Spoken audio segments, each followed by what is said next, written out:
પ્રતિક ઝાલાવાડિયા. અમે તાલુકા police station આવેલા છીએ. ફ્લોરેન્ઝા કરીને અમારો ફ્લેટ છે, જે 2017થી બિલ્ડરે પૂરો નથી કર્યો.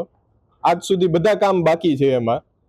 અને આજે મેન્ટેનન્સ જે કોમન એ લોકોએ ભોગવવાનું હોય એ પણ ભરતા નથી. એટલે પ્રોબ્લેમ શું થાય છે કે આજે જીબી પાવર કટ કરી ગઈ, પૈસા ભર્યા નથી જીબીના. એટલે પાવર વગર ક્યાં જાય અમે સાહેબ?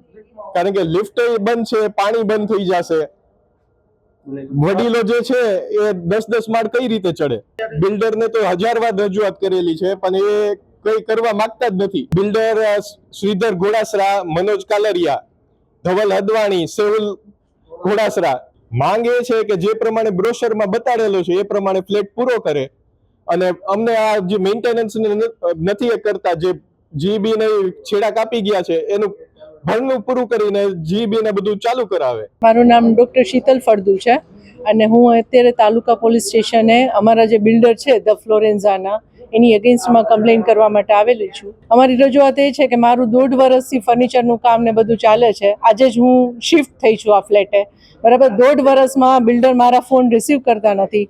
અમારી જે કંઈ બી હોય, આજે અમારે સામાન શિફ્ટ કરવાનો હોય તો અમારી જે કાર લિફ્ટ હોય એ બી વર્કિંગ કન્ડિશનમાં નથી.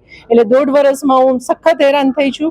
અને અત્યારે બી આજે હજી અમે લોકો અહીંયા શિફ્ટ થયા તો અત્યારે ઇલેક્ટ્રિસિટીમાંથી જીબી વાળા આવીને અમારું જે નીચેનું કોમનનું હોય એ લાઇટ કનેક્શન કટ કરી ગયા છે. મારા જે સાસુ સસરા છે એ એલ્ડર છે, બરાબર, 75-80 યર્સની એજ છે. એ લોકો 10મા માળ સુધી કઈ રીતે ચડે? નાના બચ્ચાઓ એને સવારના સ્કૂલે મોકલવાના હોય તો પાણી વગર અમે લોકોને સ્કૂલે કઈ રીતે મોકલીએ? અને અમે બહુ બધા હેરાન થઈએ છીએ. ઘણી વખત રજૂઆત કરવા છતાં એ લોકોને સાંભળવું નથી, એ લોકોને ફોન રિસીવ કરવા નથી. અમારી માંગ એવી છે કે અમારી અત્યારે અમે લોકો અહીંયા બધા રેસિડેન્શિયલ ફ્લોરેન્ઝાના બધા ફ્લેટ હોલ્ડર્સ અહીંયા હાજર છીએ. અમારા બિલ્ડરને અહીંયા હાજર કરવામાં આવે અને જે અમારા જીબીમાં એ લોકોના મેન્ટેનન્સના પૈસા જે ભરવાના છે, ત્યાંના કોમન મેન્ટેનન્સના પૈસા, ઇલેક્ટ્રિસિટીના, પાણીના બધા પૈસા ભરી બીયુ પરમિશન લઈને આવીને અમને કમ્પ્લીશન આપે.